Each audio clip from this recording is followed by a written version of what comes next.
Gentlemen, I'm Brad Thompson, Executive Director of the Clemson Institute for the Study of Capitalism, and I'd like to welcome all of you here today for the great debate.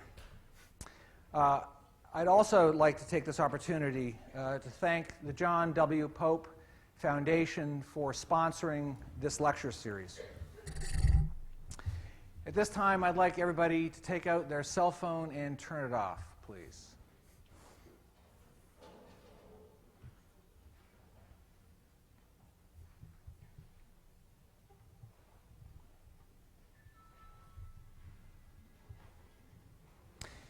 Eric Daniels, sitting in the middle, our moderator for today, will formally introduce our speakers in a moment, but I'd just like to extend my own personal welcome to Neil Siegel from Duke Law School and Steve Simpson from the Institute for Justice in Washington, D.C. We're delighted to have today two of the nation's top legal scholars to debate this very important topic. And now I'd like to turn the floor over to Dr. Daniels. Thank you. And again, I'd like to say welcome to everyone, and thank you for coming out. I want to do just a couple of things before we get started. As Professor Thompson noted, I would like to introduce both of our panelists today, our debaters. Seated to my right, to your left, is Neil Siegel, who Professor Thompson indicated is a professor both of law and political science at Duke University, as well as the director of the program in public law. He received both his bachelor's and his master's degree, his bachelor's in economics and political science and his master's in economics from Duke University. He then went on to the University of California, where he earned both his law degree from Boalt Hall School of Law as well as his PhD in jurisprudence and social policy. And while at Boalt Hall, he served as the articles editor of the California Law Review. Professor Siegel has had a bit of a career outside of academia. He served as general counsel to Senator Biden during both the confirmation hearings of Justice Alito and Justice Roberts, Chief Justice Roberts. And during the October 2003 term, he was a clerk for Associate Justice Ruth Bader Ginsburg. He's also served as a Bristow Fellow in the Office of the Solicitor General of the United States Department of Justice and was a law clerk to Judge Harvey Wilkinson III of the Fourth Circuit Court of Appeals. He teaches at Duke Law School in the areas of constitutional law, constitutional theory, and the federal courts, and he also publishes in those areas in constitutional law theory as well as economic analysis of constitutional law. Seated to my left and to your right is Steve Simpson. Steve is a senior attorney at the Institute for Justice, which is a nonprofit constitutional law firm in Washington, D.C. that litigates on behalf of individual rights.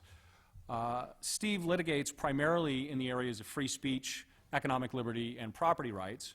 He has been involved in numerous Supreme Court cases, including the Institute for Justice's recent victory over the campaign finance regulations in Arizona Freedom Club PAC versus Bennett. He was part of the case challenging New York's ban on interstate shipment of wine in Granholm versus Held. And he was part of the Kelo versus City of New London case in challenging the economic development, domain development laws in Connecticut. He was lead counsel in the SpeechNow.org versus Federal Election Commission, for which he's attained some notoriety. He now is perhaps not solely, but in part responsible for super PACs, which freed individuals, this case, to raise and spend unlimited funds, as many of you undoubtedly are aware, for political speech. His views and writings have been published in print and online in various forums, newspapers, and journals. So let me say a brief word about how we're going to proceed today. I have a series of 3 questions that I will address to Steve and to Neil, at which point they will have a few minutes, 5 minutes, to answer each individually to answer the question and then to offer brief rebuttals to their fellow panelists' answers if they so choose. And after these 3 questions, I'm going to then open it up to the floor. As you'll see, there are 2 microphones stationed at the end of each aisle, and I will then accept questions from the floor. It's our tradition here at the Clemson Institute to take the first few questions from students. I see plenty of you in attendance, so I don't think that should be any problem.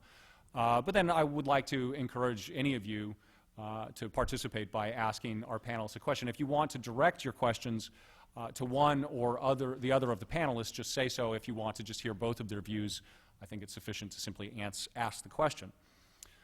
Now, to the topic for today. The Patient Protection and Affordable Care Act, also known as healthcare reform, also known as ObamaCare. Many of you undoubtedly, if not all of you, are of course aware that this was a signature legislative package that was signed into law by President Obama in March of 2010. It was a major campaign issue. It continues to be a major campaign issue going into the 2012 elections. And just to summarize briefly, of course, it's a very complicated law. I don't think I could possibly give you all of the details of the law in one brief statement.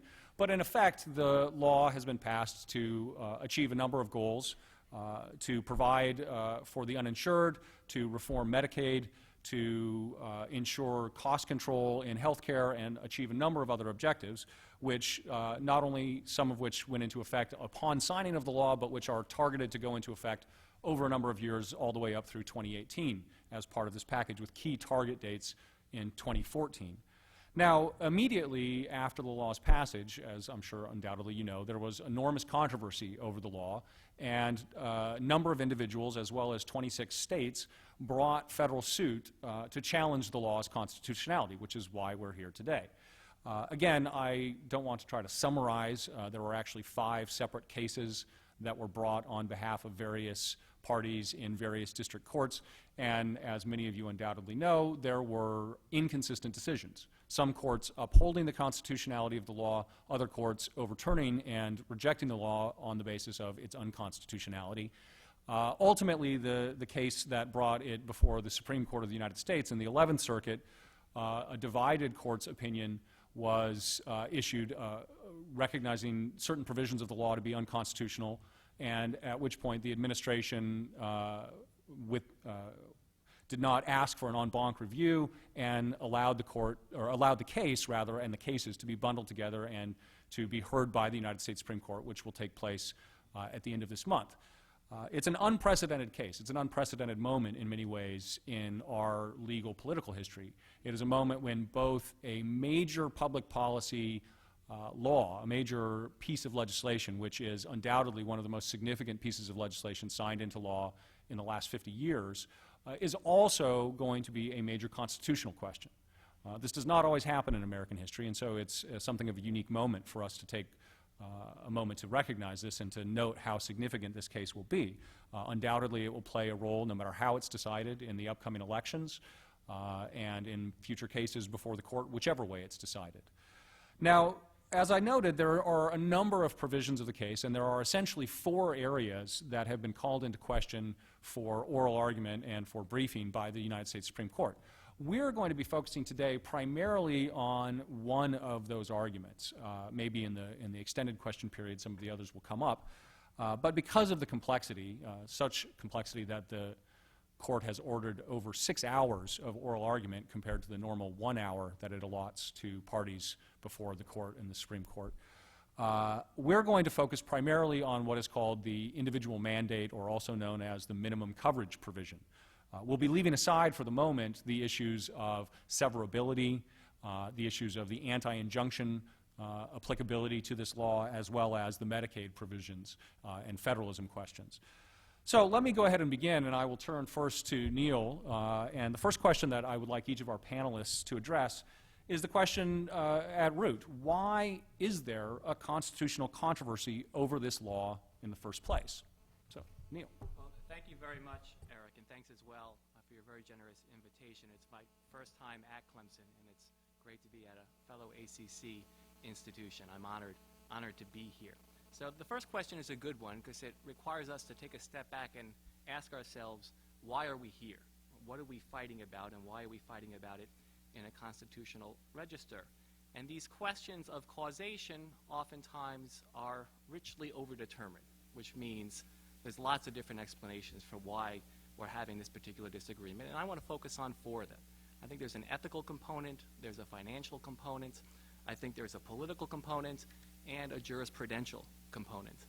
Ethically and financially, what I have in mind is this. We have a major problem in this country. In fact, we have several major problems. But one of them is 50 million Americans without access to basic health insurance coverage.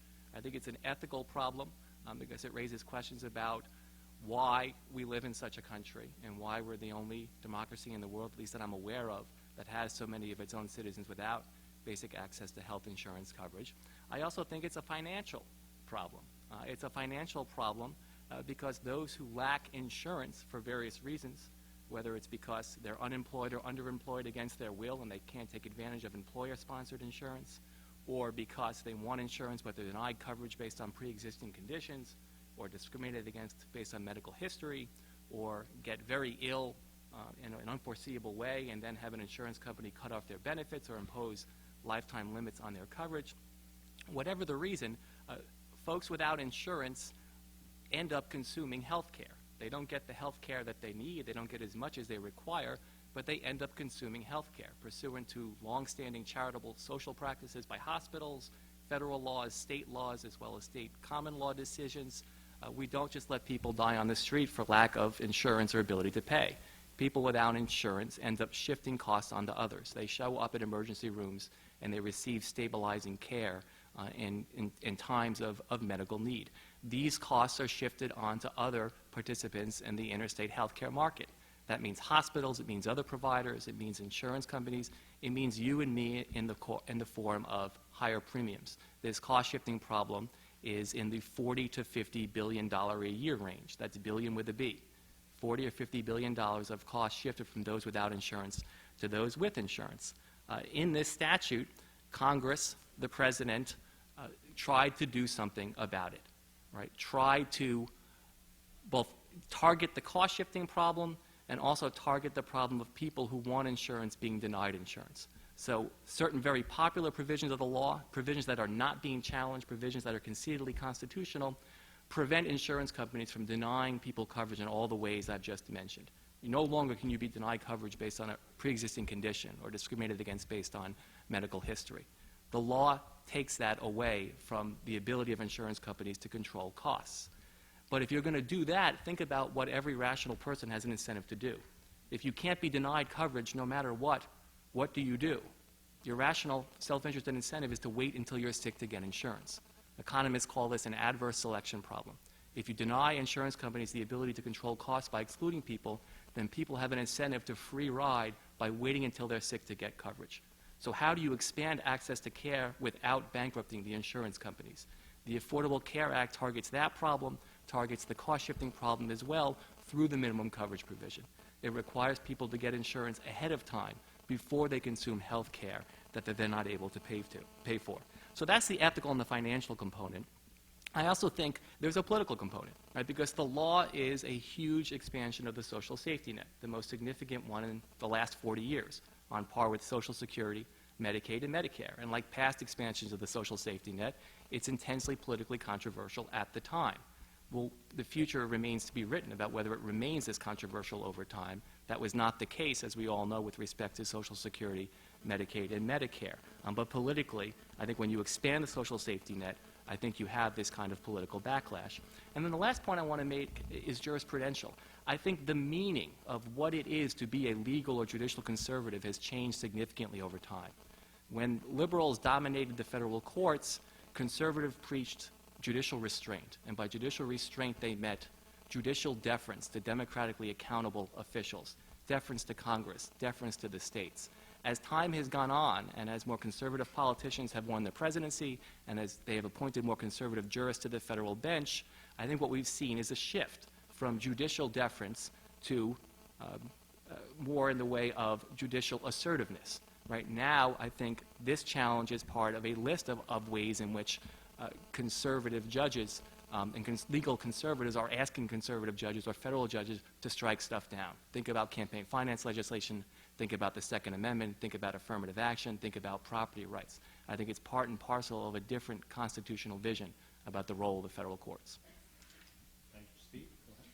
Well, thanks as well for inviting me down here. It's terrific that you're having this debate. This is an extremely important issue, as Neil points out and as Eric points out, and it's a very timely issue to be discussing because I think the central question, to answer the question, why do we have this debate or why are we here, how did this issue arise, and to echo some of the points that Neil made, this case really goes beyond specific questions of constitutional law or the interpretation of provisions, of specific provisions of the Constitution, namely the Commerce Clause, which I'm sure we'll discuss a little bit more as the debate goes.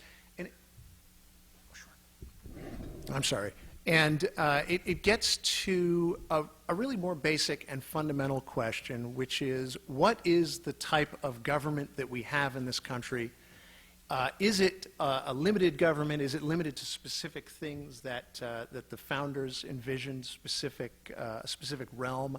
Or are we going to have a completely unlimited government that effectively has power to essentially do anything? And so let me focus on that a little bit, and then I'll circle back a little bit to the basic question in this case. To answer that question, and this raises or dovetails with some of the ethical points that Neil raised, I think we first need to look back to why we have a constitution in this nation. What is it that the American founders were trying to do when they gave us a government at all? And to answer that question, which is a deeply ethical question, we can look to the Declaration of Independence. The Declaration of Independence indicates that the proper purpose of government is to protect rights to life, liberty, and the pursuit of happiness.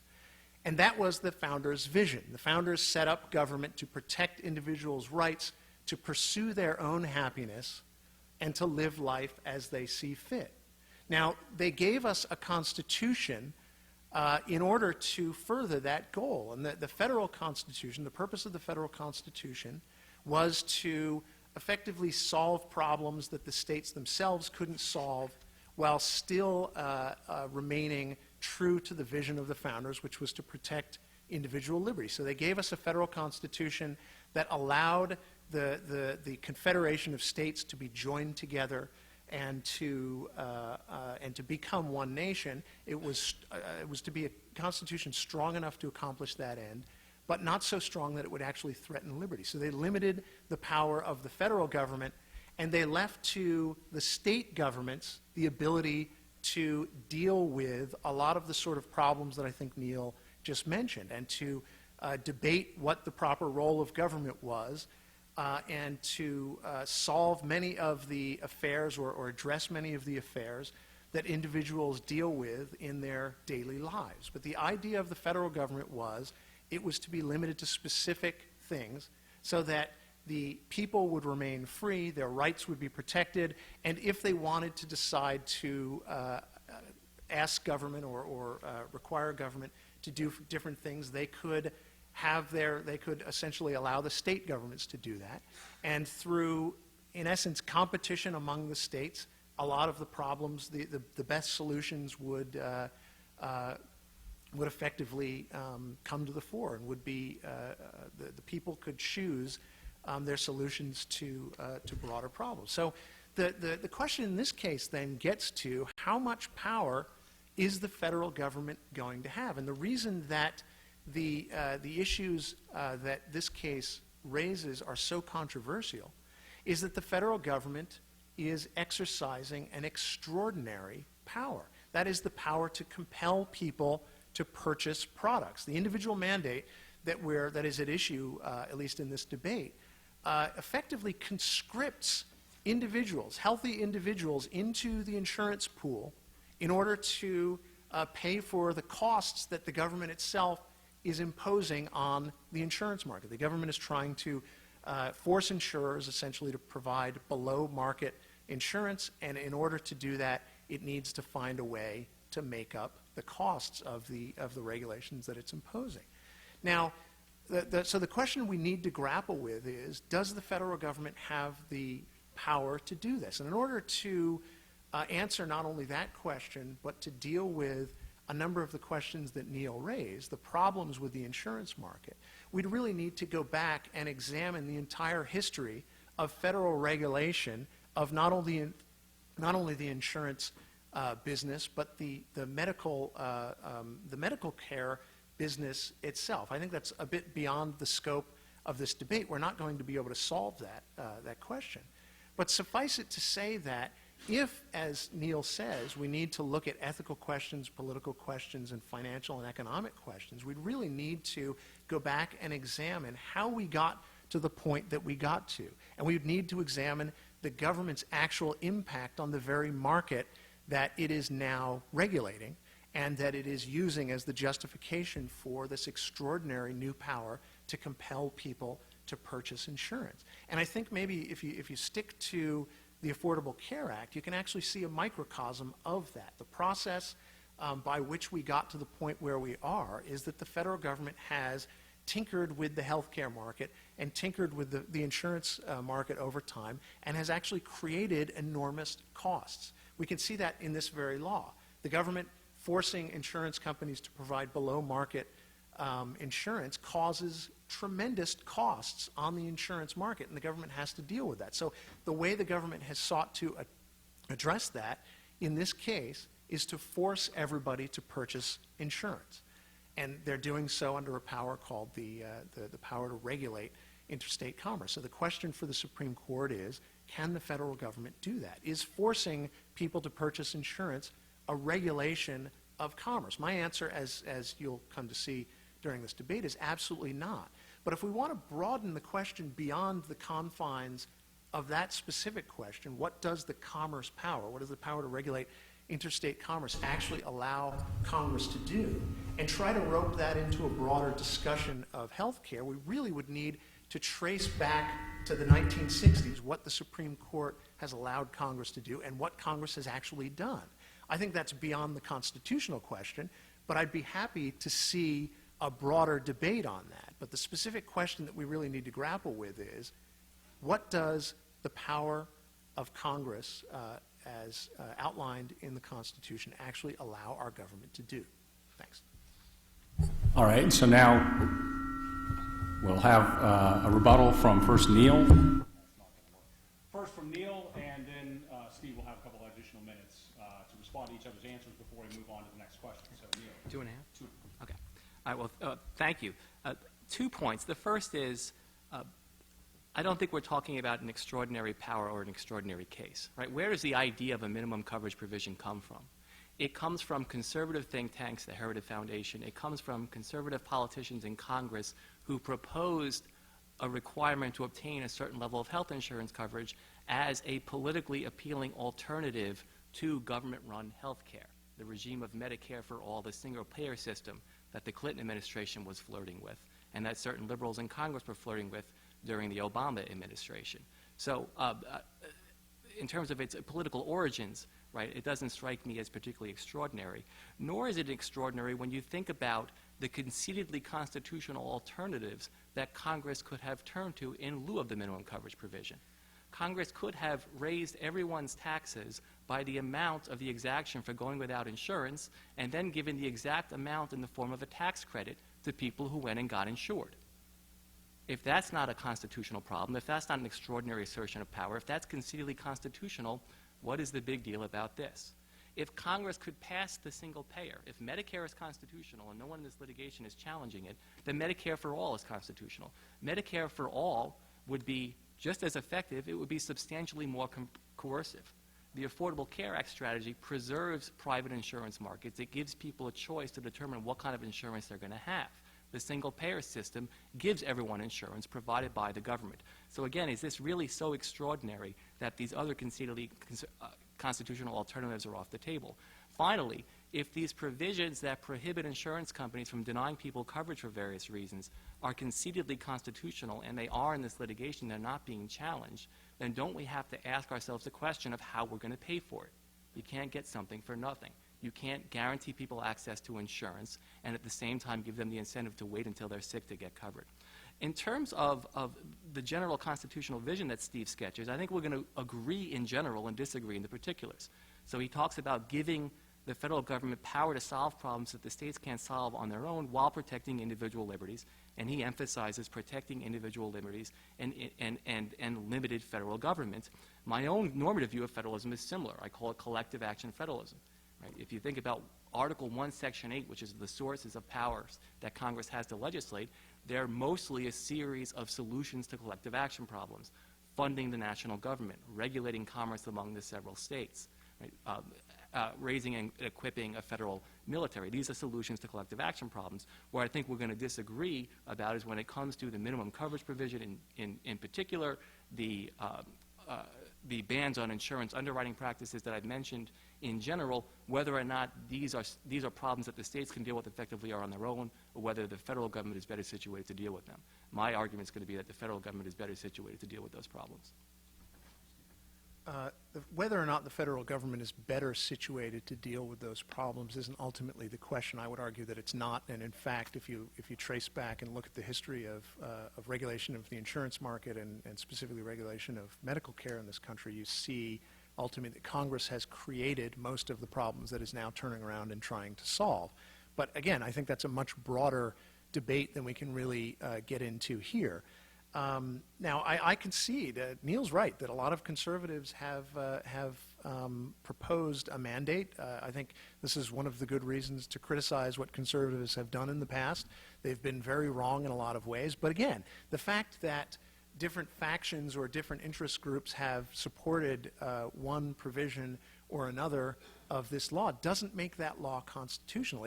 It's not, you know, I would also point out that even if some of those folks agree with my vision of the Constitution in limited ways, that still doesn't make this a constitutional alternative to some of the other alternatives that Congress would have. Now, yes, it's true. There are other alternatives that Congress would have to implement a health care program or a health care regulation such as the Affordable Care Act. Now, so it's not there's a big difference between the fact that Congress can find a number of different ways to achieve the same thing through exercising its legitimate powers and effectively saying, what difference does it make whether Congress exercises legitimate powers?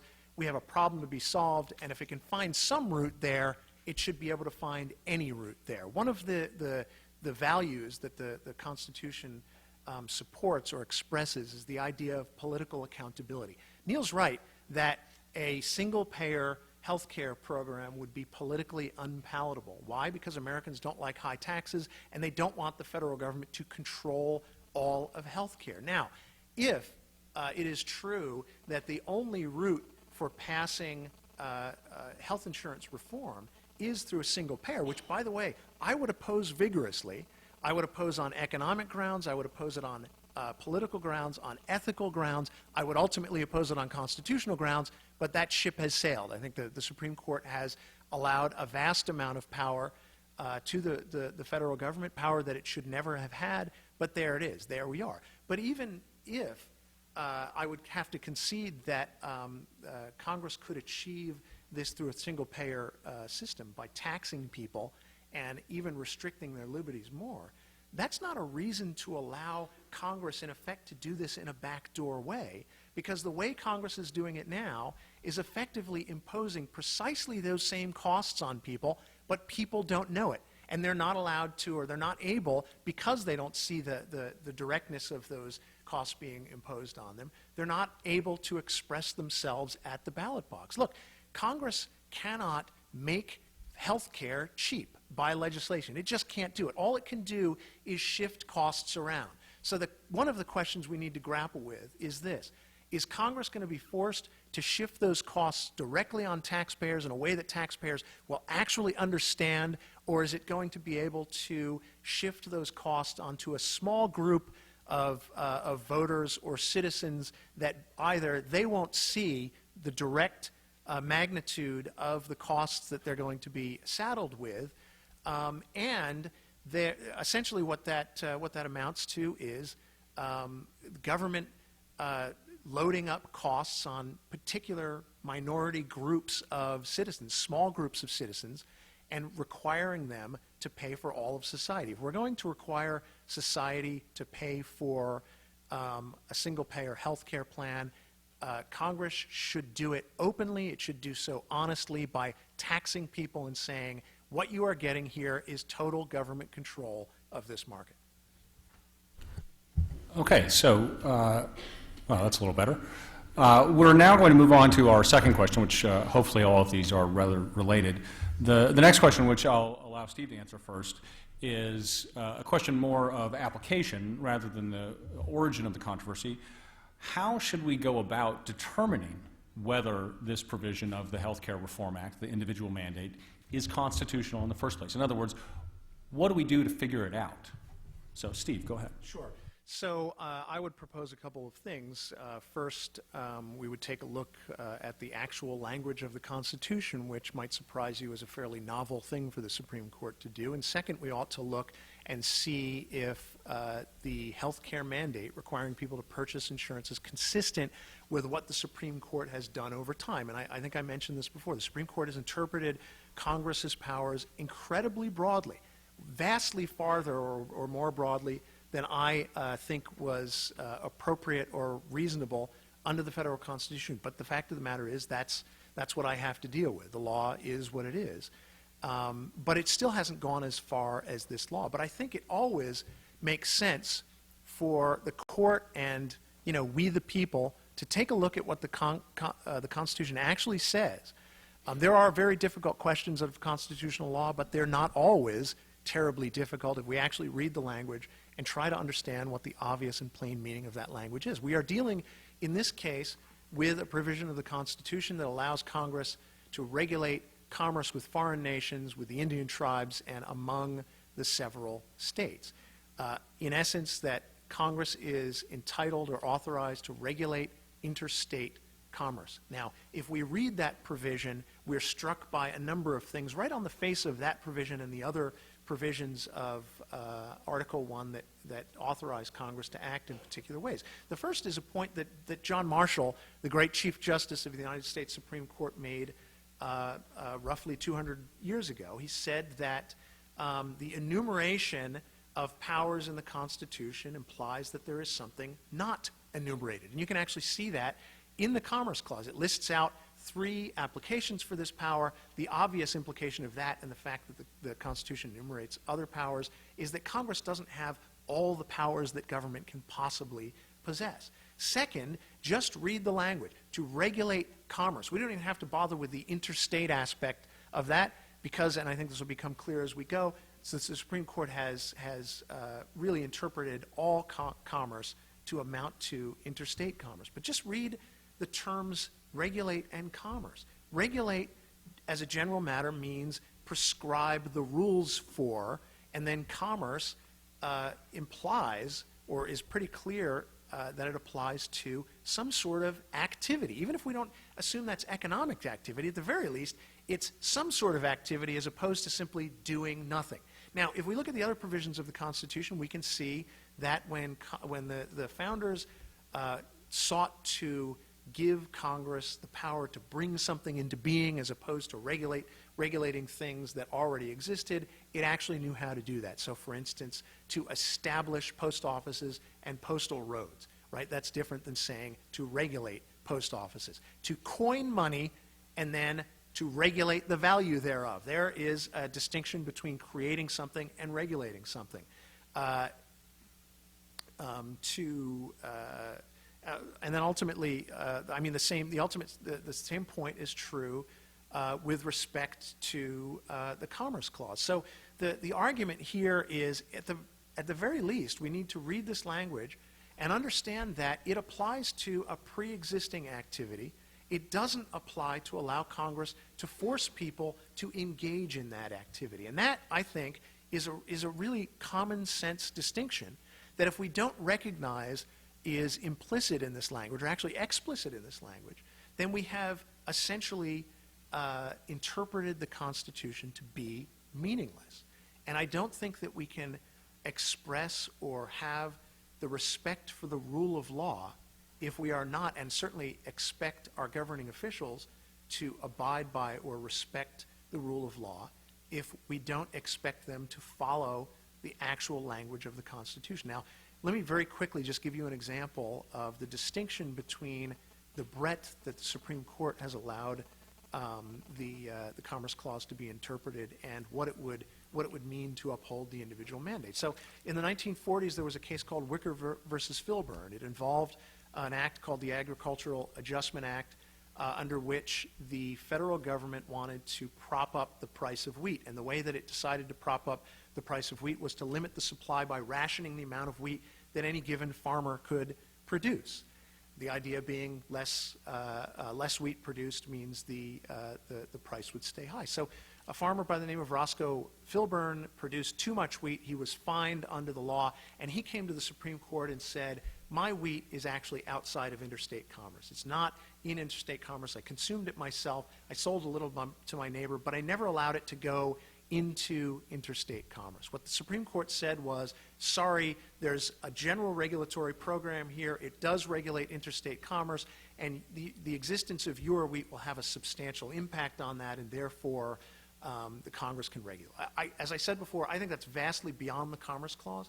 But to illustrate how this would be a step further, if the court applied the reasoning, or Congress had applied the reasoning of the individual mandate, that to regulate commerce means to compel commerce, not only could Congress have restricted the amount of wheat that a producer could produce, but it could have passed a law saying every human being in the country now is going to be compelled to purchase wheat. That is an extraordinary thing. That is an extraordinary power, and at the very least, it bears no relation to this clause, Congress shall have the power to regulate interstate commerce. If we are going to take our laws seriously, we have to take seriously what that language actually says. Otherwise, government is completely unbounded, and we have lost any respect for the rule of law. Okay, thanks. So if a state passes a law and you want to know whether it's constitutional, you've got to ask one question as far as the U.S. Constitution is concerned. Does it violate some kind of independent limit in the Constitution? Does it violate individual rights? If the federal government passes a law, you've got to ask that question as well, but you've also have to ask a separate question. Is there a hook in the Constitution for Congress to hang his regulatory hat on?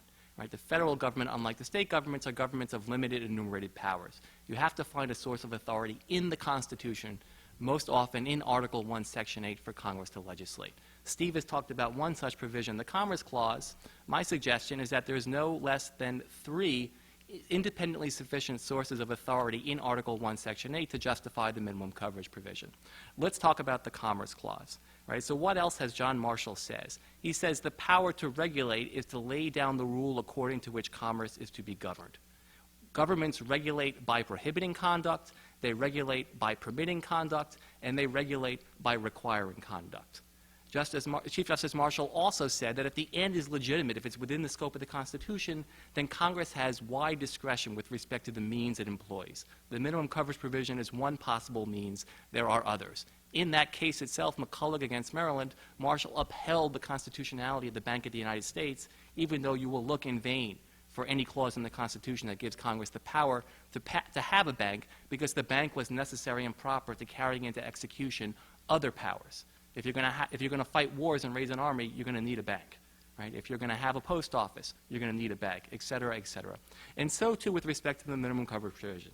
If it's conceitedly constitutional, and it is, that that Congress can prohibit insurance companies from denying people coverage for various reasons, then the minimum coverage provision is necessary and proper to carrying into execution that Commerce Clause regulation of the insurance industry because of the adverse selection problem I just mentioned. I think that's the clearest and most straightforward justification of the provision under the Commerce Clause in combination with the necessary and proper clause. It's a view of the widespread availability of the means available to Congress that Chief Justice Marshall affirmed in McCulloch against Maryland, and that the court most recently in a 7-2 decision, U.S. against Comstock, reaffirmed as well. We could also just rely on the Commerce Clause standing alone without invoking the minimum coverage provision. What does the minimum coverage provision regulate? It regulates economic decisions, economic conduct. It's just like a business that decides whether or not it's going to go bear. Are we going to self-insure with respect to a risk, or are we going to get insured? Right? Are we going to rely on bankruptcy? Are we going to rely on cost shifting to other participants in the healthcare market? It's economic subject matter, it's economic conduct, and it's among the several states. It's interstate in scope, and it's interstate in scope because of the activities of insurance companies in multiple states. The kinds of costs it has to endure in one state affects the extent to which it can offer policies in other states. It's also interstate in interstate in scope because of the phenomenon of cross-state hospital use. You have people moving temporarily or permanently across state borders to access more generous health care benefits in other states. You can just rely on the Commerce Clause alone. But there's more. It's not just the Necessary and Proper Clause. It's not just the Commerce Clause. It's also the tax power. The first clause of Article 1, Section 8, which gives Congress the power to lay and collect taxes, to pay the debts, and provide for the common defense and general welfare of the United States. The minimum coverage provision, it's called an individual mandate. In fact, it's not. What it is a rather modest tax incentive. The consequence for going without insurance is that most people, on average, after it goes into effect for a few years, are going to have to pay about $700 a year. You can choose not to have insurance. If you do that, you have to pay $700. It has every material characteristic of a tax. It dampens going without insurance. It doesn't prevent it.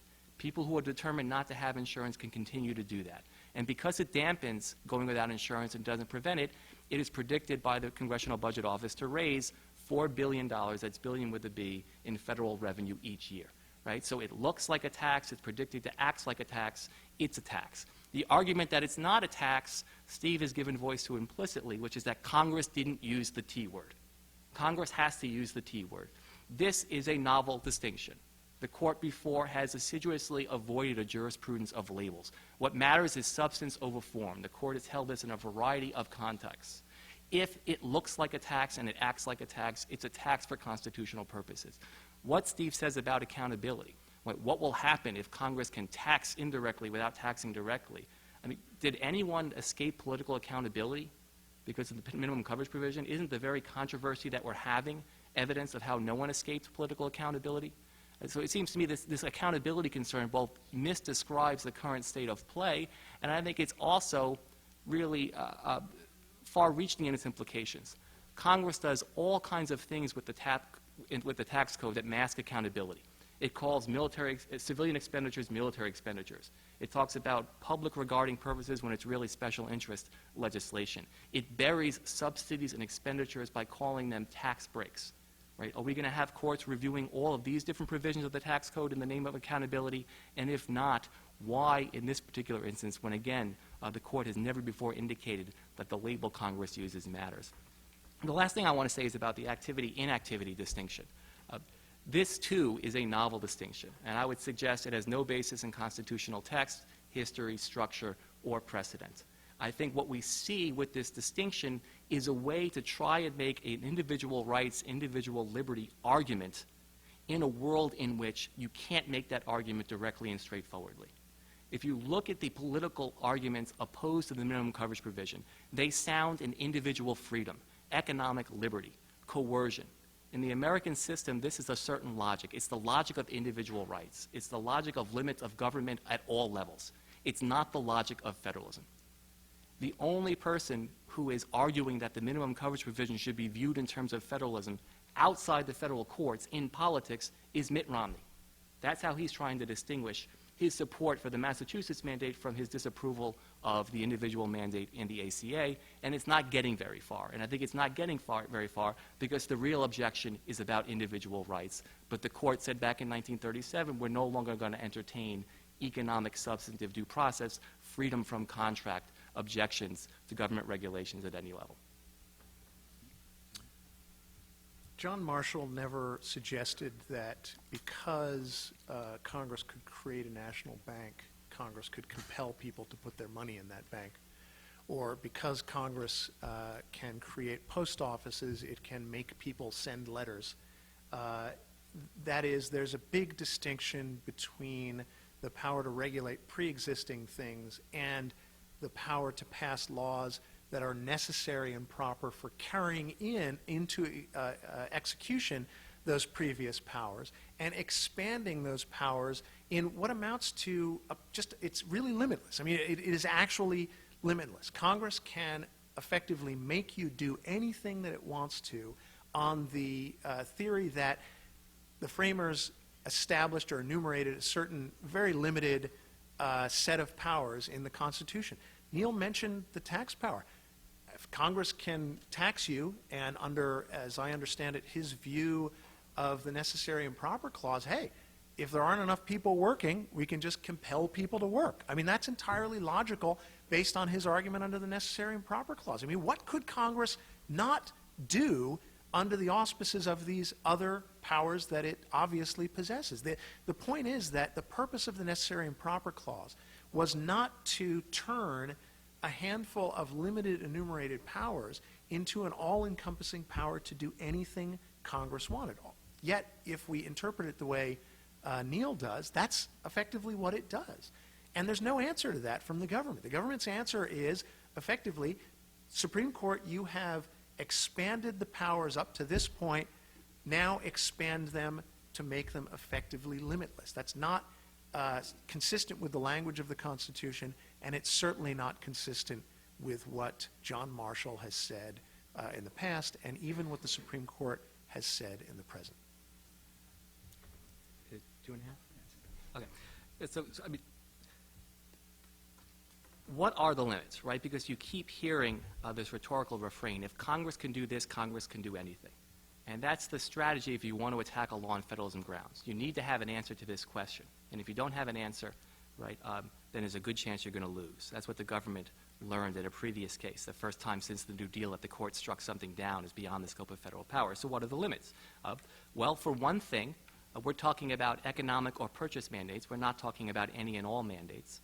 There are a variety of social mandates, like requiring people to possess certain objects in certain areas, requiring people to lend assistance to stop the perpetration of certain crimes, requiring people to possess firearms and keep them in their homes or carry them around with them. There are a variety of social mandates that would still be beyond the scope of the commerce power. There are also individual rights protections. So you hear arguments that not only could Congress require you to buy broccoli, it could require you to eat it. And now we just heard that Congress could require you to work. Right? There is a fundamental right to bodily integrity that would very easily dispose of those kinds of scary scenarios. In fact, I would call them the constitutional version of scare tactics. Oh my God, Congress is going to start force-feeding us broccoli. Now, maybe if there was some kind of flu pandemic and the only way to save the country was to require people to eat broccoli because the broccoli had something in it that would save us, then maybe that could overcome a fundamental right to bodily integrity. But given the way broccoli has always functioned in our society throughout history, you're going to have independent limits. Constitutional rights are going to prevent that. On my own view, I think you also have to have Congress meaningfully addressing a significant problem of collective action among the several states. Right? So any regulation, including economic mandates that protect individual rights, seems to me would be subject to this limitation. So that's 3 limits right there. Economic mandates, not any and all mandates. Mandates that respect individual rights, even though those challenging it often disrespect the distinction between the scope of federal power and limits on federal power, individual rights protections, and mandates and other forms of regulation that address meaningfully collective action problems. But if that's not enough, and you still are very concerned about mandates, and I would suggest 2 more. Right? I would suggest imposing some kind of less restrictive means analysis, saying that Congress, before Congress uses a mandate, it has to make a showing that the other alternatives available to it would either be substantially less effective or more coercive. Now, I don't think the challengers are suggesting something like this or the courts are going to buy it, because that sounds an awful lot like how we analyze individual rights claims, right? And of course, the assertion here is that this is not an individual rights claim, it's really a federalism claim. But that would be another way, I think, to impose limits if you're really concerned about future mandates that the government could impose.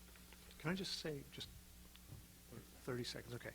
The only reason that Neil characterizes these claims as individual rights claims is that we have ignored all of the enumerated powers. The court has effectively ignored the enumerated powers of the Constitution. I have to wonder why, having ignored the enumerated and limited powers of the Constitution, the court is suddenly going to say, but those individual rights provisions, they're really important, and we have to prevent this under that.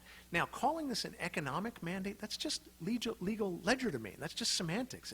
It's magic words. It's only an economic mandate because Congress has effectively said we want to make you buy insurance, and your decision not to buy insurance is an economic decision just because we said so, right? I mean, look how easy that is. Anything can be characterized as whatever type of a decision Congress wants it to be. Why?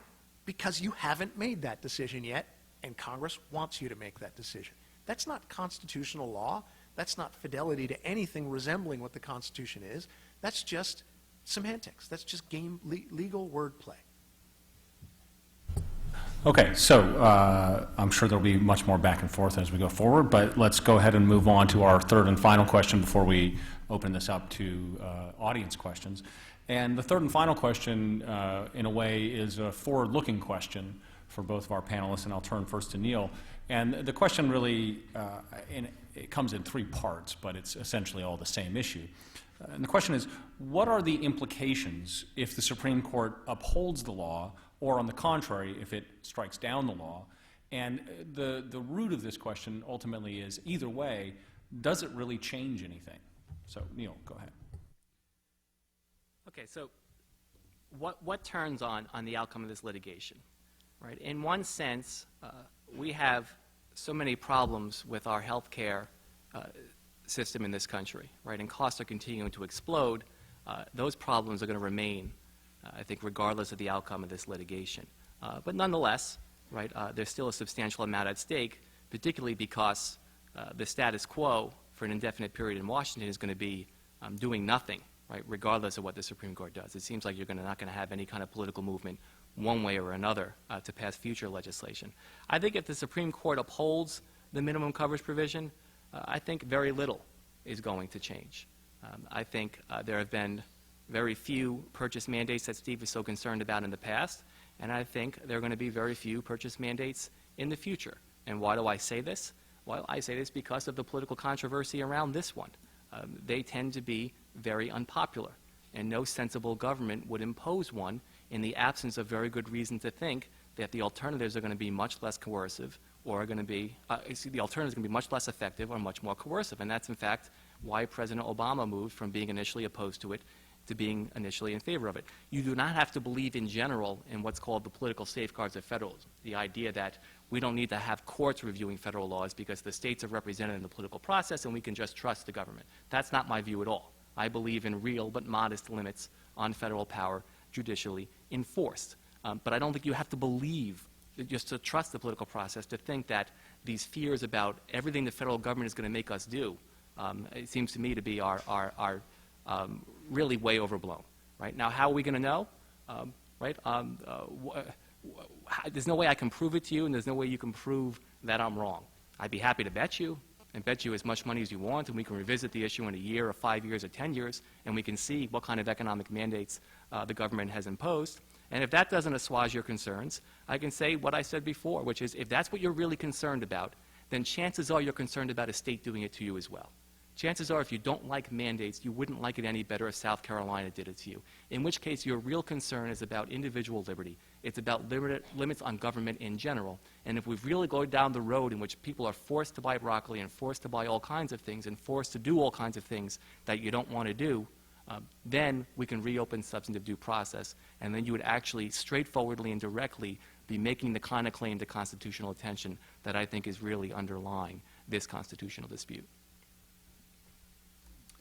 I don't see why we would be, why it's a curious thing that we might be concerned about individual liberty.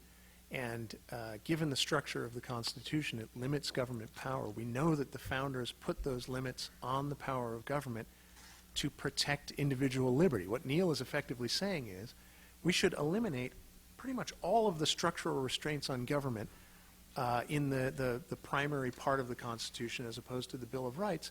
Because after all, we have a Bill of Rights, so what do we have to worry about all these other things? You can just go to court and sue, and of course the government will stop doing that if you think that that's bad. Well, that's nonsense. That's in fact not true as a historical matter.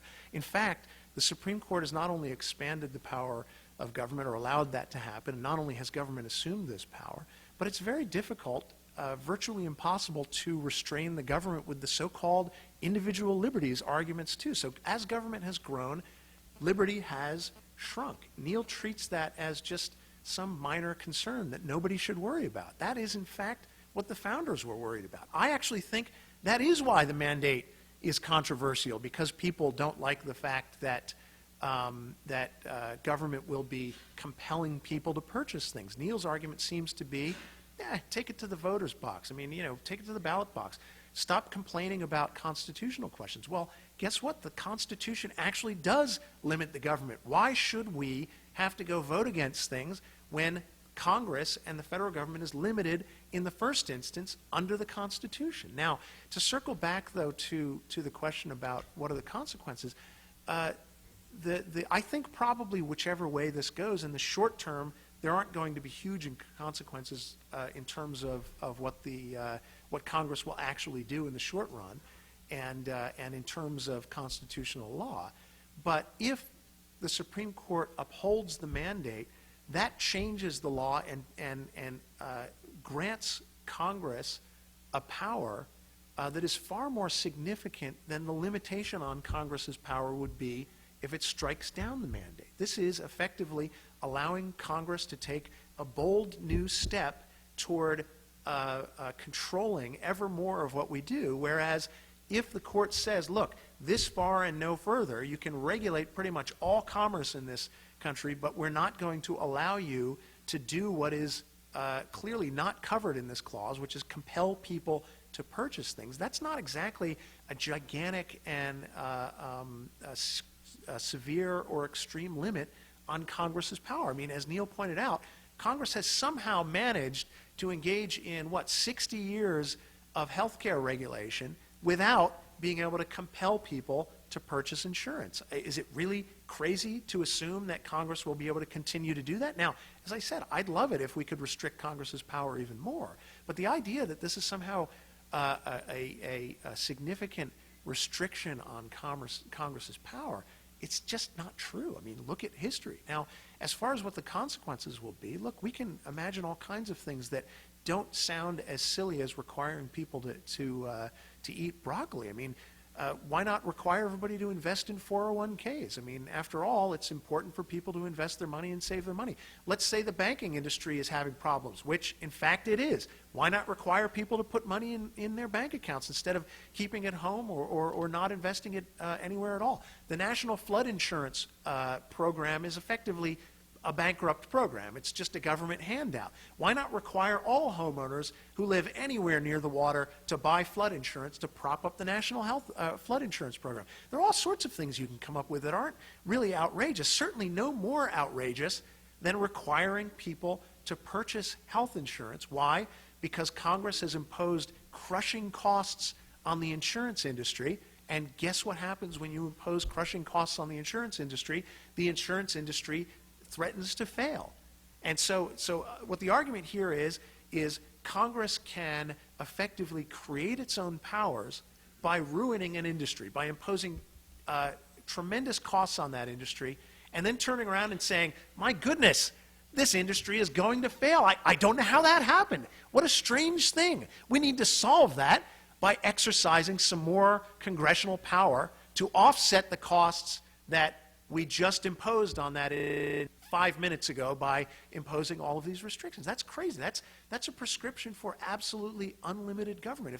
If we have gotten to where we are, where Congress and those who support this law are actually making the argument that Congress has that sort of unlimited power, why wouldn't we expect Congress to exercise that power in the future? Okay. Sure. Right. So I think the case is, I think Steve's conclusions follow from their premises, but it seems to me the premises are unwarranted. It's certainly, I'm certainly not suggesting that we should eliminate whatever structural constraints are remaining. What I'm suggesting is you shouldn't make up structural constraints that don't exist because you can't make a substantive due process claim directly and then suggest that the federal balance is imperiled, right, if we don't impose this new kind of structural constraint. The distinction between activity and inactivity has nothing to do with power under the Necessary and Proper Clause. It has nothing to do with power under the tax power. And I would suggest it has nothing to do with the scope of federal power under the Commerce Clause.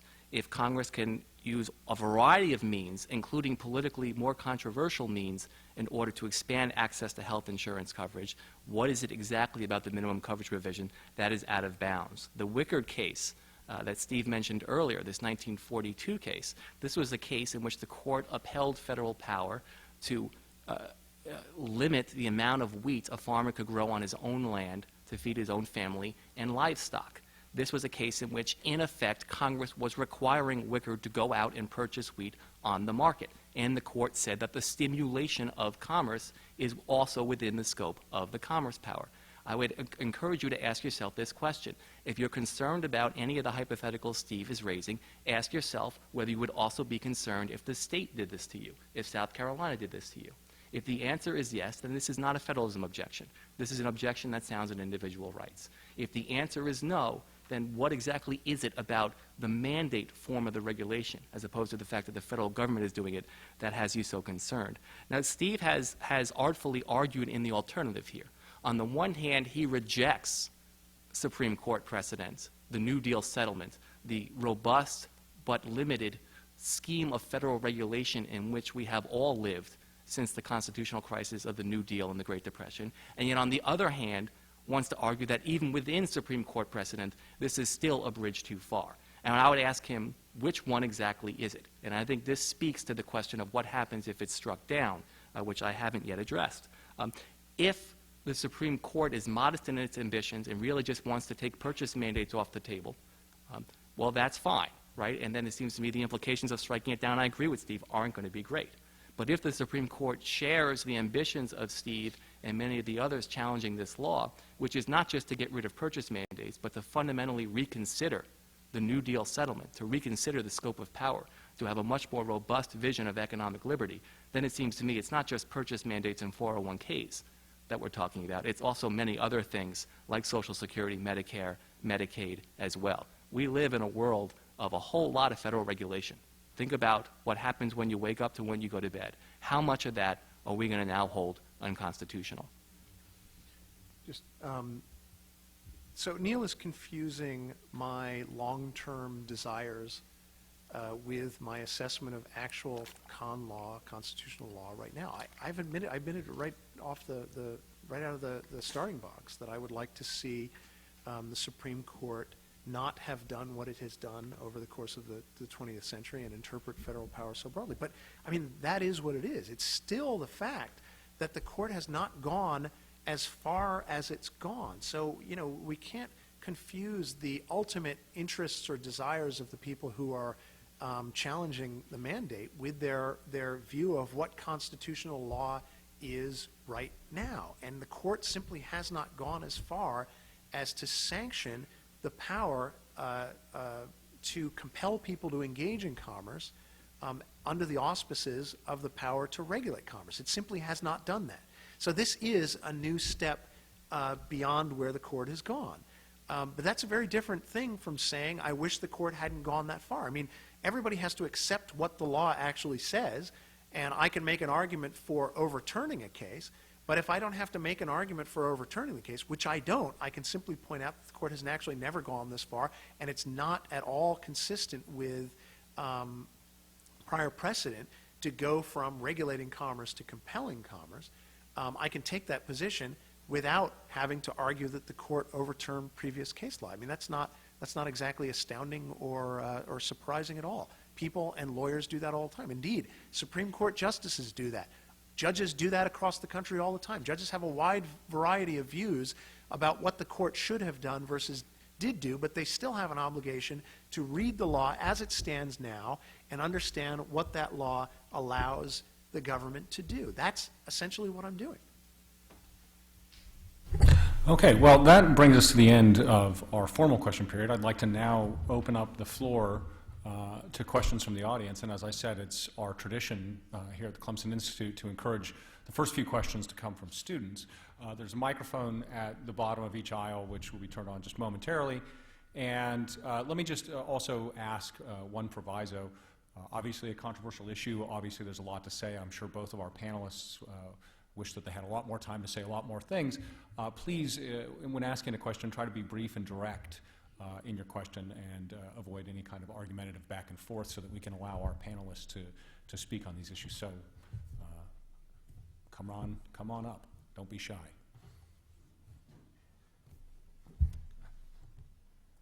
Maybe, actually, I don't know if that, can you turn that one on? Just hold down the power button. And just hold it down for a second until you get a green light. Why don't you go ahead over here? Yes, on the right. Okay, my question is, why is it that we feel that the government can regulate and do it responsibly?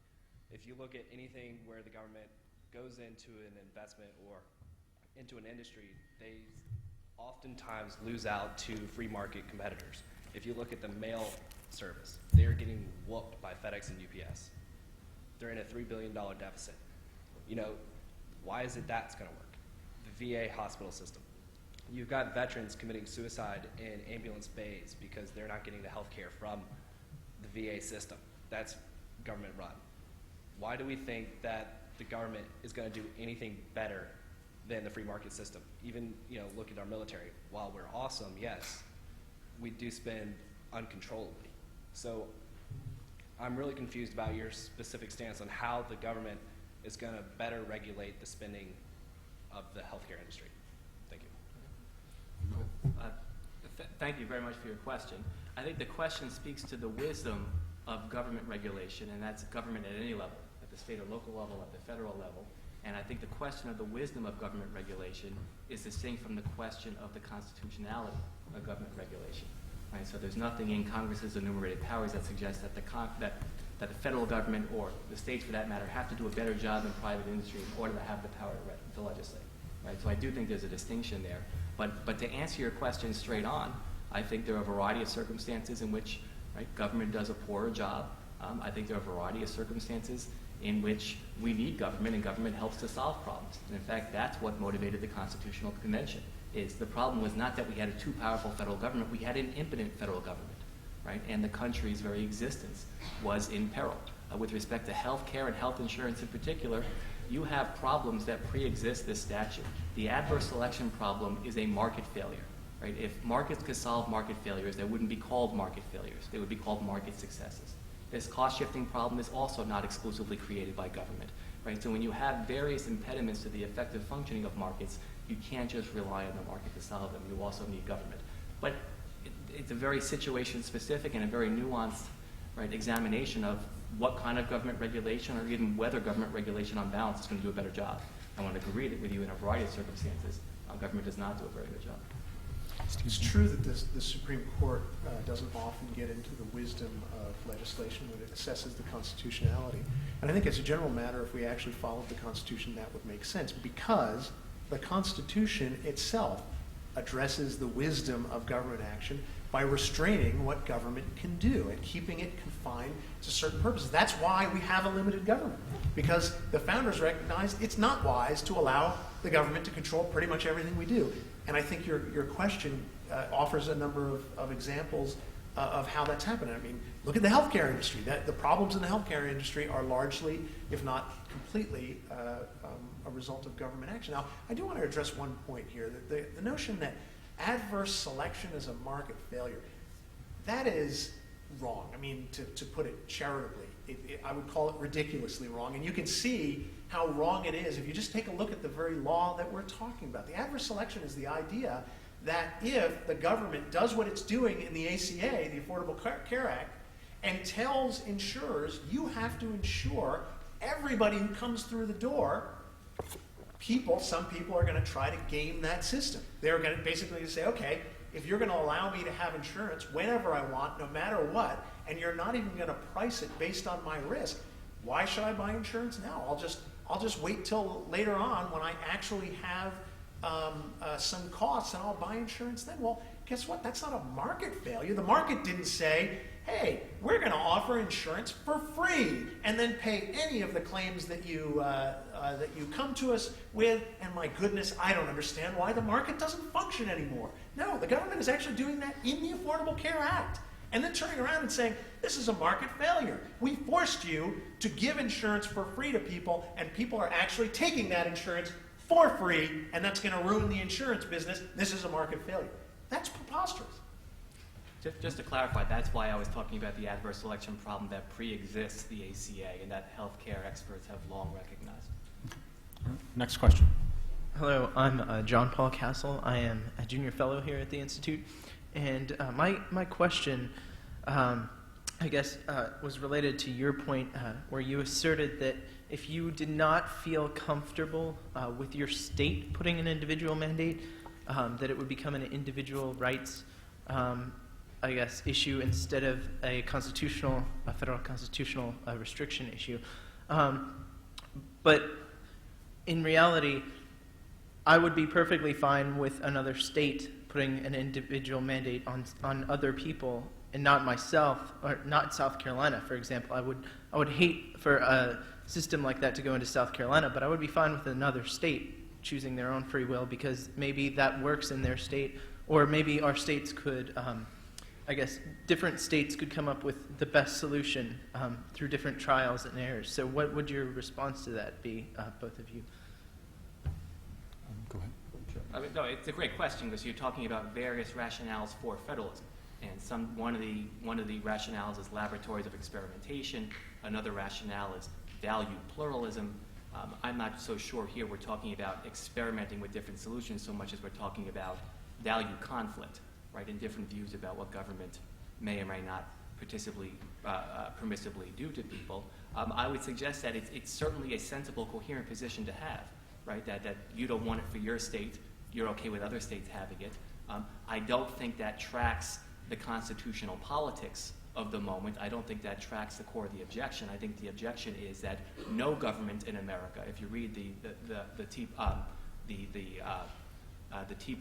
I forget what it's called, but the Tea Party, not the contract, Manifesto? From America.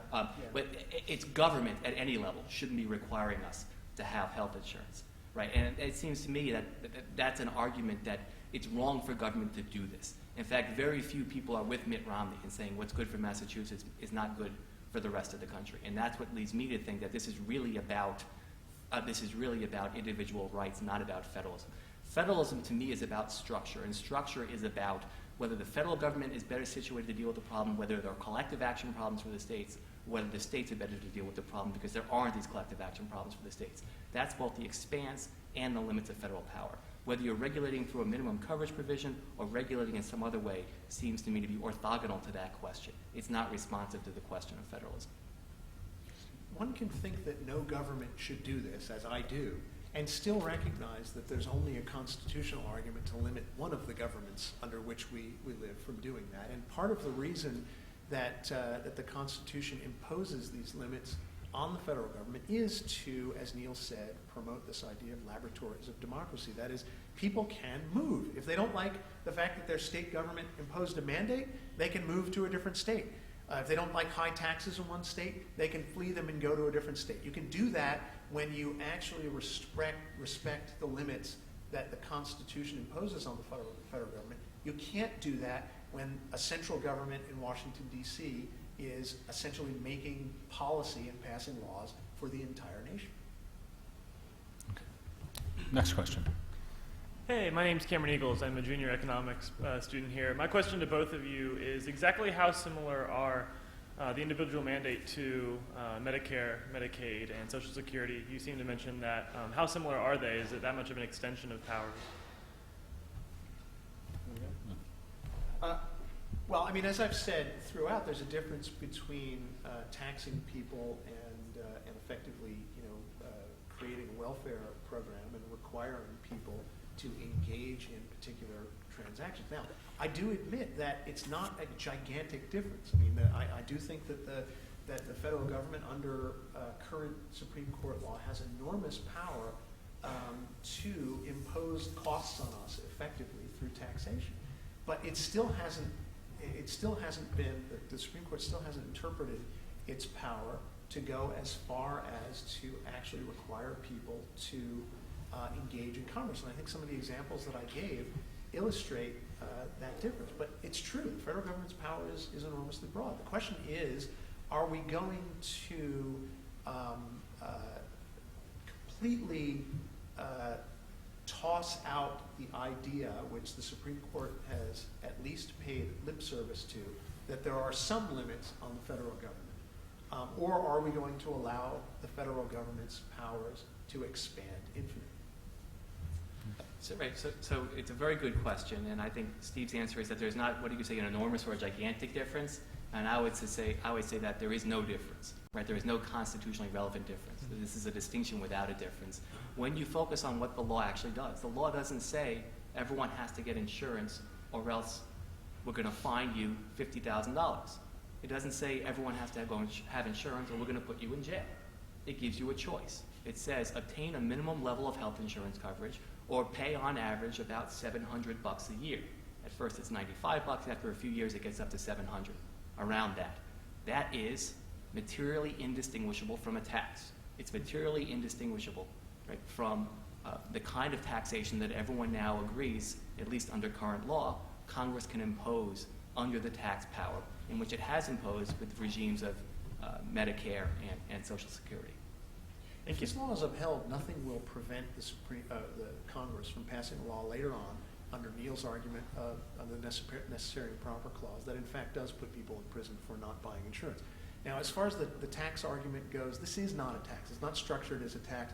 The mandate is actually structured as just a rule that everybody buy insurance, and then in a separate provision it imposes a fine. It's not really a tax, although I think that argument is a bit more complicated than we need to get into. But it's not a revenue generating device. It's simply a way to coerce people to purchase insurance. The idea that Congress isn't down the line going to actually step up the coercion or the fines or the penalties from this it doesn't make any sense. I mean, Congress has admitted that it needs the mandate for this law to function. How would it effectively treat that as voluntary? It's simply not going to do that. Question over here. Go ahead. My name is Jenny Tumis. I'm a sophomore in Communication Studies and Political Science, and my question pertains to the Commerce Clause.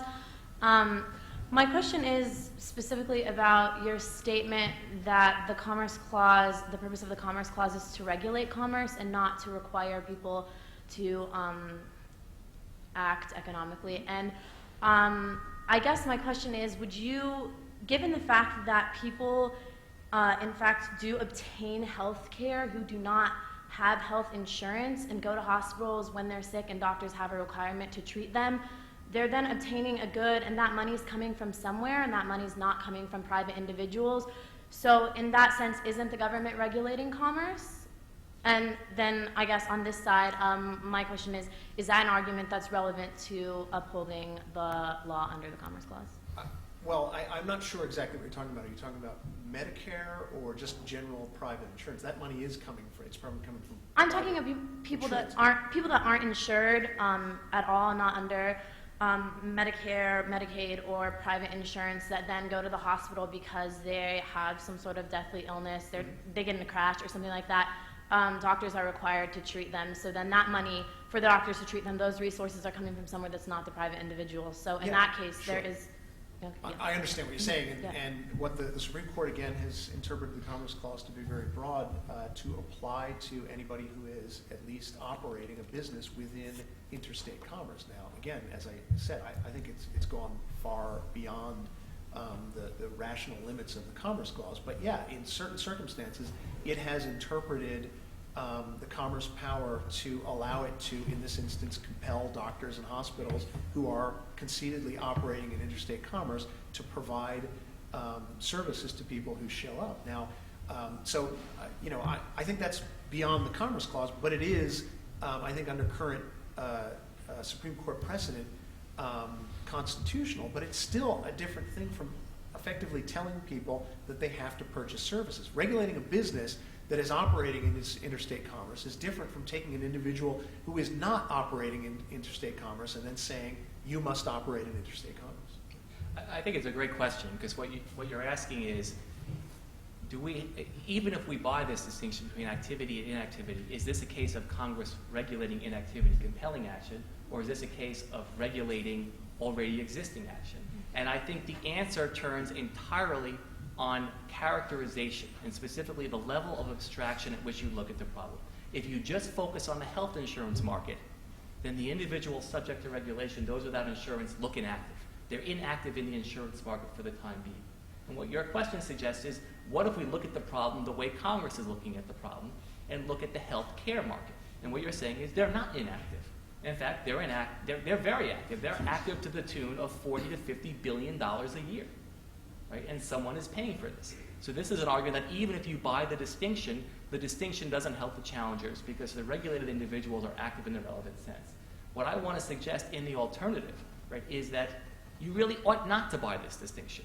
In fact, this distinction has been made up for purposes of this litigation.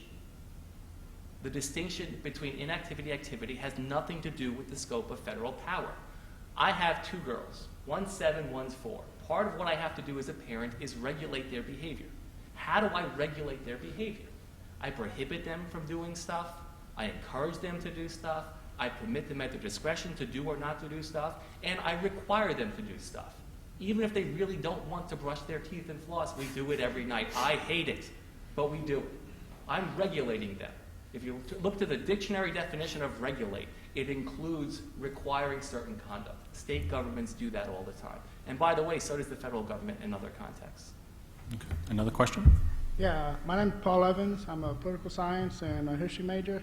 And my concern over the mandate is if you give the government an inch, they're going to end up taking a mile. And so if this thing becomes constitutional, and therefore the coercion of paying a fine or a fee or whatever is imposed on the American people who don't buy into this program, what's to stop the federal government from offering something different? Like, let's say Obama decides to mandate that everybody buy a Chevy Volt because the American government invested hundreds of millions of dollars into it, and it decides to fail because no one wants to buy it. So what's to stop the federal government from coercing the American people from buying a Chevy Volt? Or later, another president down the road decides there's another economic collapse that forces the American people to start buying houses in order to prop up that segment of the economy. So when does this become unconstitutional? Is it at this point, the next point, or something down the road? And so pretty much the concern that I have over it. Sure. Sure. I mean, so I think you're giving voice, right, to concerns that millions of Americans have, and certainly it's the side of the case that Steve is arguing ably, right? What's the stopping point? I've given a variety of stopping points that sound both in constitutional law and political realism. I would also suggest to you, how different do you think is the regime we already live in? I suppose you could avoid Social Security and Medicare taxes by not working. You've got to make the choice to work. What kind of choice is that? Right? I suppose you could avoid the requirement to have auto insurance by not driving. What kind of choice is that? Right? For millions of Americans who rely on their car to get around. Right? So how much weight do you want to put on the fact that in theory, in principle, right, we could avoid these other things if we really wanted to, even though we couldn't live a meaningful life in this society at this time if we did? I think Neil's argument sounds to me like saying the government does all sorts of horrible things. Why shouldn't we let it do some more horrible things? And again, those are kind of interesting arguments from the standpoint of, I think it's a very kind of cynical take on what the Constitution is all about. Certainly, if you put it that way. We allow the government to do all sorts of things. Let's just allow it to be completely unbridled, and we'll essentially transform the nation into just a complete democracy. It's pure majority rules, and that's why I think he keeps coming back to the point that it's politically unpopular. Implicitly, I think what he's saying and others have said is if you don't like it, take it to the ballot box, kick the bums out of office. Well, the Constitution was meant to restrain the government so that we don't have to rely on democracy and majoritarianism as the only check on what the government does. So I think the fears of people are real, and more importantly, they go right to the heart of what sort of a government the Constitution created, and whether or not we are actually going to be governed by the rule of law or just pure majoritarianism. I admit that the Supreme Court has allowed constitutional standards to be eroded tremendously, but that ought not justify allowing Congress and the courts to continue down that line, because ultimately we will see things that are truly horrible. I mean, world history demonstrates that pretty clearly. The American government isn't just, a really super nice government as opposed to all of those bad governments we've seen operate in the past. And the American founders understood that. They understood that government needs to be restrained in principle by means of creating their powers and limiting the power under a constitution such as we have that allows government only to do certain things for certain purposes. Okay, I think this gentleman was first, and then we'll come over to this microphone. Go ahead. Hi, I'm Rhett Reese, a freshman biochemistry major. My question deals mainly on ethics. The reason why this bill was mainly passed, I believe, was because, like you said, millions of Americans didn't have health insurance. If we had the same cost loss, but all Americans were insured, I believe the government wouldn't try to regulate this. I mean, we already have government losing money over Social Security, but it's giving citizens what they want. How can, when the Supreme Court makes a decision on an issue such as abortion, we can say, who is the Congress to say this is not ethical, and we can infringe on somebody's individual rights? But then when it comes to health care, Congress can now say, this is an ethical problem, let's infringe on someone's individual rights. It just seems like a double standard to me. I think the answer turns entirely on what your substantive constitutional vision is, right? I don't think anyone today believes in deference to Congress across the board or believes in striking down acts of Congress across the board. If we talk about the Federal Partial Birth Abortion Ban Act of 2003, which the Supreme Court upheld, right, it seems to me we might have different views about the proper scope of federal power. And certainly no one challenging this law is going to make a Commerce Clause objection to that one. Right? So I think what you're saying is you shouldn't hide behind words like deference and restraint and activism and engagement. You have to have a substantive constitutional vision, which means you have to explain what's the proper scope of federal power, the expanse and the limits, what's the proper scope of individual rights, right? And you need to stick to it to articulate it and stick to it in a principled way. I think that's right, but I don't see how it's a double standard to argue that there should be certain limits on federal power and not others. It seems to me everything turns upon what kind of arguments you make in advance of that position. I agree with that.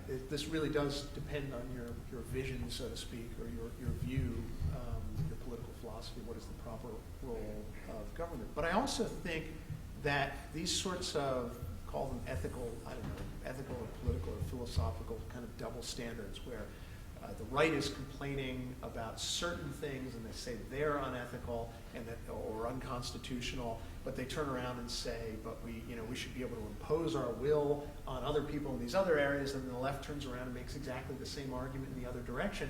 Those problems are by and large created by allowing government to expand well beyond its limits, which effectively sets government up as the decision maker for all of us collectively, and inevitably is going to create these sorts of ethical clashes. I mean, you can see one example in the very law we're talking about, the mandate that insurance companies cover contraception.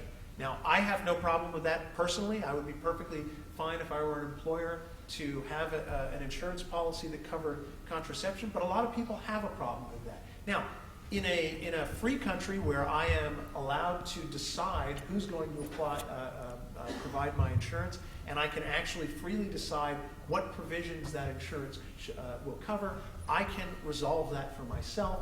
I don't get to impose my views on somebody else. Under a system in which the government can force us to purchase products, which, by the way, under this law, the government defines what that product is. The government defines what the minimum coverage is. I can't just decide to be only covered for, catastrophic injury.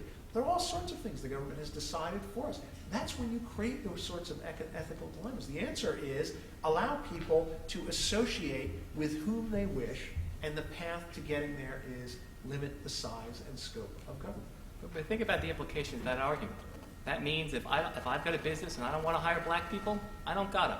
And if I don't want to hire women, I don't gotta. That's what the libertarian vision that you're articulating, that's where it leads, and that's a vision that was decisively rejected, right? During the second Reconstruction of the Civil Rights Movement, the sex discrimination jurisprudence that the court brought in its path, right, in which in many ways we became one nation. That libertarian vision is not the America that we live in, nor the America that I think many of us want to live in.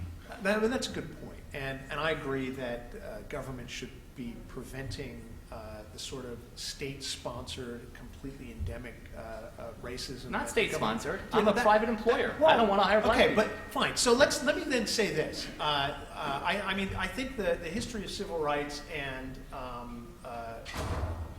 entire history of civil rights is probably the single most complicated and difficult issue this nation has ever faced, or at least one of them. But let me take a page from Neil's playbook for a moment. Earlier he was saying, you don't have to worry about this mandate because it's confined to very specific things and it won't go beyond that. We won't see the government doing all kinds of other things. How about we apply that, at the very least, to the court's civil rights decisions and say they were uniquely targeted to one of the most intractably difficult problems in the history of this nation, and we ought not be prepared to ride roughshod over all of the other restrictions on government that exist in the Constitution because of perhaps the most difficult issue that this nation has ever faced. Allowing the government to deal with the problem of slavery and civil rights abuses is not the same thing as saying the government therefore must deal with every single problem that any human being can ever face. And I don't see why, if Neil is prepared to limit the government's power to just the individual mandate, why can't we then look at the civil rights cases and say they were limited to a very unique set of circumstances? Okay, well, undoubtedly this is why the Supreme Court has asked for 6 hours of argument, because it raises a number of far-reaching issues, not only of constitutional law, but of American history. And I see that we're closely running out of time. There are two more questions, undoubtedly not brief in the response, but I'll ask our panelists to be as brief as possible so that these two students can have an opportunity to ask their questions. So please go ahead. So my concern is the public health risk that 50 million uninsured Americans pose to this country and to the world. And so there's a famous landmark case where Massachusetts compelled a man to have a vaccine to undergo bodily violation. Also, during the Reagan administration, cuts were made to the CDC funding as well as the NIH. Also, during the Reagan administration, the HIV virus entered the United States. States were supposed to, the individual states were supposed to conduct surveillance. They did not have the resources, and neither did the CDC. Now, in 2012, 30 years later, we still have a worldwide epidemic as a result of those cuts and as a result of putting those responsibilities onto the state. So do either of those instances make upholding the individual mandate compelling, more compelling? I think so. You're talking about Jacobson against Massachusetts from 1905, right, in which if Massachusetts can mandate vaccination, right, that explains to you why I think a substantive due process objection to a mandate to purchase insurance is off the table. And I think your understanding of the scope of the problem, that's what I'm worried about. I'm worried about the federal government having the power to respond in a public health emergency without having to deal with questions about whether you can mandate vaccination, whether you can quarantine people. That seems to me to be both indicative of the fact that the federal government is here to solve problems, not just to create them, right? And also indicative of where I think we ought to be focused on, not focused on whether the federal government is going to require us to buy broccoli. I think the issue essentially answers itself. The state governments can certainly deal with problems like that, and they don't.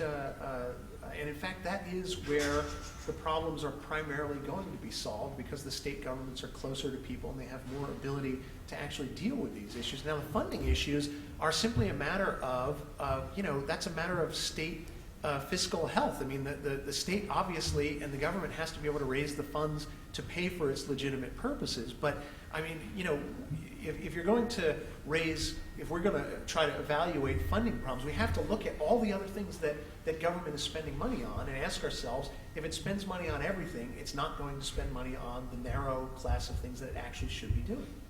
Right. So part of my question was, the states were unable to coordinate surveillance for a national health epidemic, which is contagious. I think it's a lot different from buying broccoli. So that was my question as far as funding goes.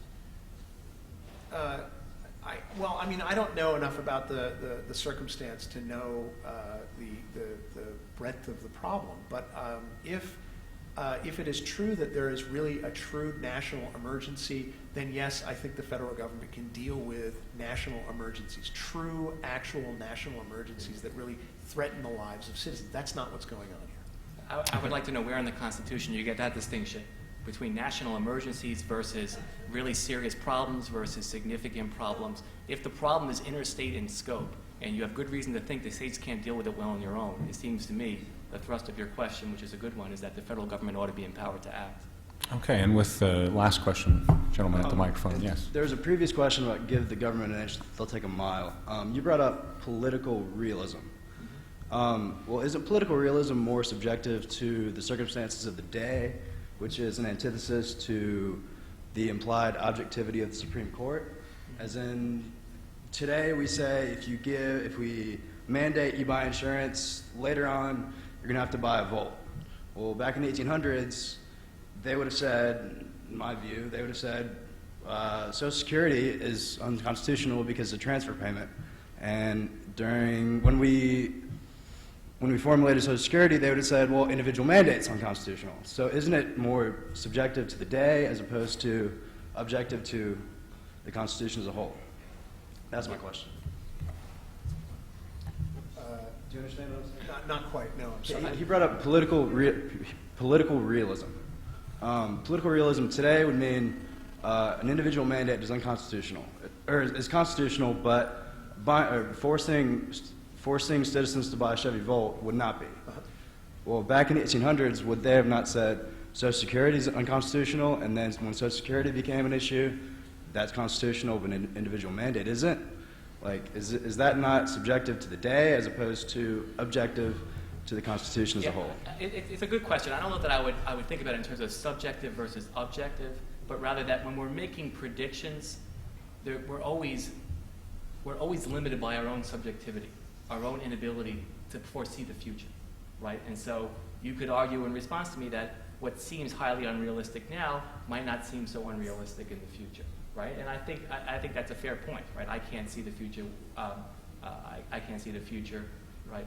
Any better than the next person, right? And so I think the political safeguards argument. I don't think that can be. Right? I don't think that can be the main argument. My point is not that this is unconstitutional, but don't worry about it politically. My point is that these objections have no basis in the Constitution.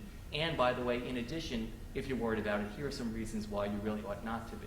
And the idea of if you give an inch, they'll take a yard. Well, I mean, over the long run, we get the federal government we want. It's not just us and them. We're electing people who go there to do stuff. Every Democratic candidate campaigned aggressively on health care reform. This wasn't a bolt from the blue. And it remains repealable going forward, right? So ultimately, I think we're going to get the government and the Constitution, right, we ultimately deserve. And that's what's going to save us from having the federal government do horrible things. I can tell you this, no court's going to be able to save us from that. I agree with that for the most part. We do definitely get the government that we ask for ultimately and that we support. But one of the ways we prevent getting a government that will effectively swallow up all of our liberties is by having constitutions and paying attention to them. But ultimately, Neil's point is a good one. That's why I'm here to argue about all this, by the way, because I don't want to get that government going forward. Okay, well, ladies and gentlemen, thank you very much, and please join me in thanking our two panelists for a very vigorous debate.